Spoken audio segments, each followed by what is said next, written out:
कैसे बनाना है कि कम से कम समय में आप लोग अच्छी अंक ला सके। और आप लोग इसको ज़रूर देखिएगा और अच्छा लगे तो अपने दोस्तों को भी ज़रूर शेयर कीजिएगा। देखिए पहला क्वेश्चन आप लोग के बीच है कि एक आदमी की तनख्वाह है 50% घटा दी गई पर बाद में 50% बढ़ा दी गई, तो उसके तनख्वाह में कितना प्रतिशत की कमी हुई। इसे कैसे बनाएंगे आइए सीख लीजिए। तो देखिए पहले घटा दी गई बाद में बढ़ा दी गई या पहले बढ़ा दी गई बाद में घटा दी गई, कैसे बनाना है तो उसके लिए एक सूत्र आप लोग को याद रखना पड़ेगा।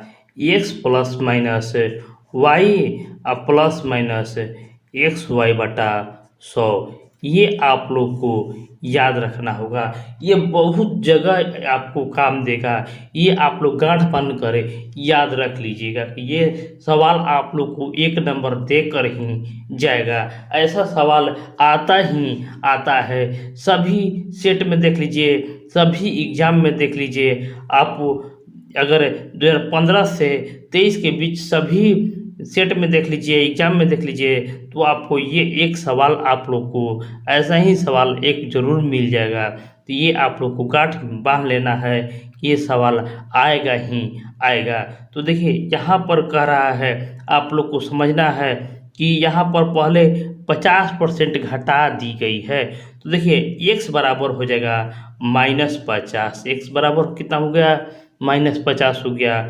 फिर कह रहा है कि 50% बढ़ा दी गई है, यानी बढ़ा दिया गया है तो 50% बढ़ा दिया गया। अब कह रहा है देखिए प्लस माइनस माइनस ही होता है। देखिए अब कह रहा है कि एक्स वाई, तो 50 गुने 50 कर दीजिए अब बटा में 100 कर दीजिए। देखिए प्लस और माइनस हमारा कैंसिल हो जाएगा, प्लस माइनस कैंसिल हो जाएगा और जीरो से ये जीरो कैंसिल और ये जीरो से ये जीरो कैंसिल, यानी -25 आ गया।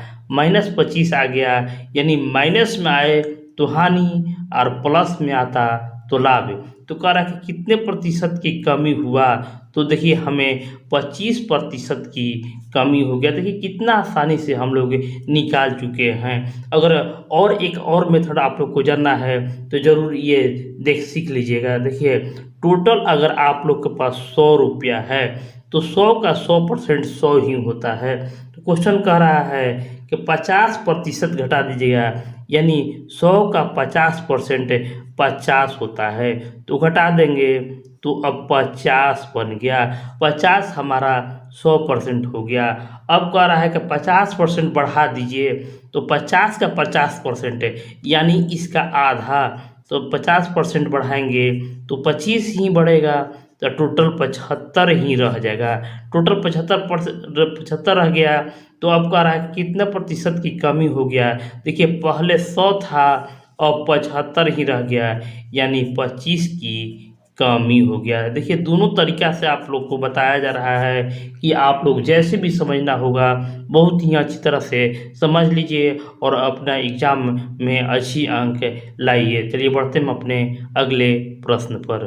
अगला क्वेश्चन है कि 796 गुने 796 माइनस 204 गुने 204 गुना करना है।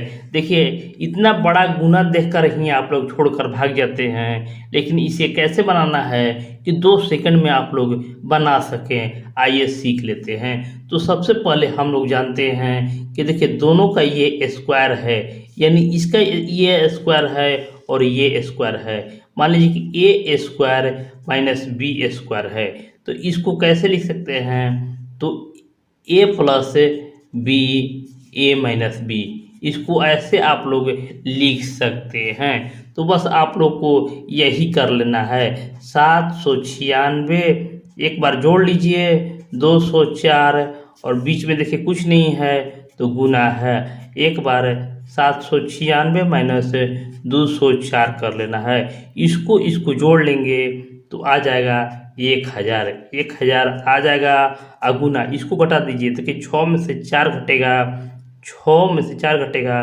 तो 2 बच जाएगा और 9 में से 0 घटेगा तो 9 रह जाएगा, और 7 में से 2 घटेगा तो 5। देखिए कितना आसान हो गया। आप लोग अब गुना कर सकते हैं। देखिए डायरेक्ट आप लोग 592 लिख दीजिए और ये 3 जीरो यहाँ पर बैठा दीजिए। देखिए हमें पीछे गुना करने का कोई ज़रूरत नहीं है, डायरेक्ट आंसर आ गया है। इसी तरह बढ़ेंगे अपने अगले प्रश्न पर। नेक्स्ट प्रश्न है कि दो संख्याओं का योग 14 है और उनका अंतर 10 हो तो उनका उनका गुणनफल ज्ञात कीजिए। देखिए ऐसा सवाल देखिए आप लोग को बहुत ही जल्दी बनने वाला है। तो डायरेक्ट क्या कीजिए कि ये दोनों को आप लोग जोड़ दीजिए। 14 प्लस 10 जोड़ दीजिए और 2 से भाग दे दीजिए। आ जाएगा कितना? तो 12। तो हमें पहली संख्या मिल गया 12। बस हमें 14 में से हम 12 को घटा लेंगे तो हमारे पास आ जाएगा 2। यानी पहली संख्या 12 आ गया और दूसरी संख्या 2 आ जाएगा। देखिए दोनों को जोड़ेंगे तो 14 आ जाएगा और दोनों को घटाएंगे तो 10 आ जाएगा। देखिए अब कह रहा है कि गुणनफल ज्ञात कीजिए। तो गुणनफल हम लोग 12 गुने, देखिए 12 गुने 2 करेंगे तो 24 आ जाएगा। यही हमारा उत्तर हो जाएगा। अगर बनाने के लिए कहे तो इसको बनाने के लिए x प्लस वाई बराबर यहाँ पर 14 कर देंगे और x माइनस वाई बराबर यहाँ पर हम लोग 10 कर देंगे। देखिए यहाँ पर हम विभाजित कर देंगे तो 2x बराबर 24 तो x बराबर 12। देखिए हमारा x बराबर 12 आ गया था और वही समीकरण 1 में मान रख देंगे तो 14 में से 12 घटाएंगे तो y बराबर हमारा मान 2 आ जाएगा। इस तरीक़ा से हम लोग दोनों तरीक़ा से बना सकते हैं। देखिए नेक्स्ट क्वेश्चन आप लोग के बीच है कि एक आयत की एक भुजा 15 मीटर है और इसका विकर्ण 17 मीटर है तो इसके दूसरी भुजा की लंबाई ज्ञात कीजिए। देखिए सबसे पहले आप लोग को एक आयत बना लेना है।